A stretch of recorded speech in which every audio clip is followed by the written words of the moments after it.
दरम्यान पुण्यात उद्या होणाऱ्या मुख्यमंत्री माझी लाडकी बहीण योजना कार्यक्रमाच्या पत्रिकेमध्ये राज्यसभा खासदार शरद पवार यांचं नावच नाहीये।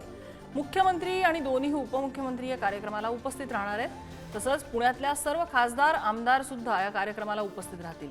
या निमंत्रण पत्रिकेत सगळ्यांची नावं लिहिण्यात आली आहेत, मात्र शरद पवार यांचंच नाव या निमंत्रण पत्रिकेवरून गायब आहे। उद्या पुण्यातल्या बालेवाडीमध्ये हा कार्यक्रम होणार आहे। उद्या कार्यक्रमाला जवळपास 25,000 महिला उपस्थित राहतील आणि मुख्यमंत्री आणि दोन्ही उपमुख्यमंत्री या कार्यक्रमासाठी उपस्थित असणार आहेत। पुणे जिल्ह्यातले आमदार खासदार यांनाही या सोहळ्याचं निमंत्रण आहे, मात्र यामधून खासदार राज्यसभेचे खासदार असलेले शरद पवार यांचं नाव मात्र कार्यक्रम पत्रिकेतून गायब दिसतंय।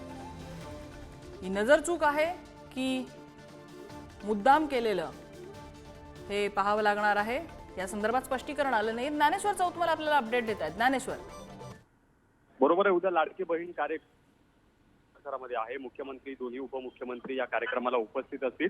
जी निमंत्रण पत्रिका आहे त्या निमंत्रण पत्रिकेमध्ये पुणे जिल्ह्यातल्या राज्यसभेच्या सगळ्या खासदारांची नावं आहेत वगळता शरद पवार। आता शरद पवारांचं नाव या निमंत्रण पत्रिकेतून नजर चुकीने राहिलंय की आणखी काही वेगळं कारण आहे?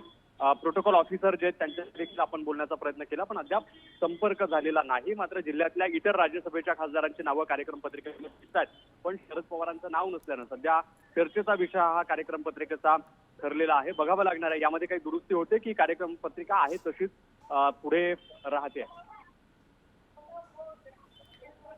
ज्ञानेश्वर, धन्यवाद या सगळ्या माहितीबद्दल।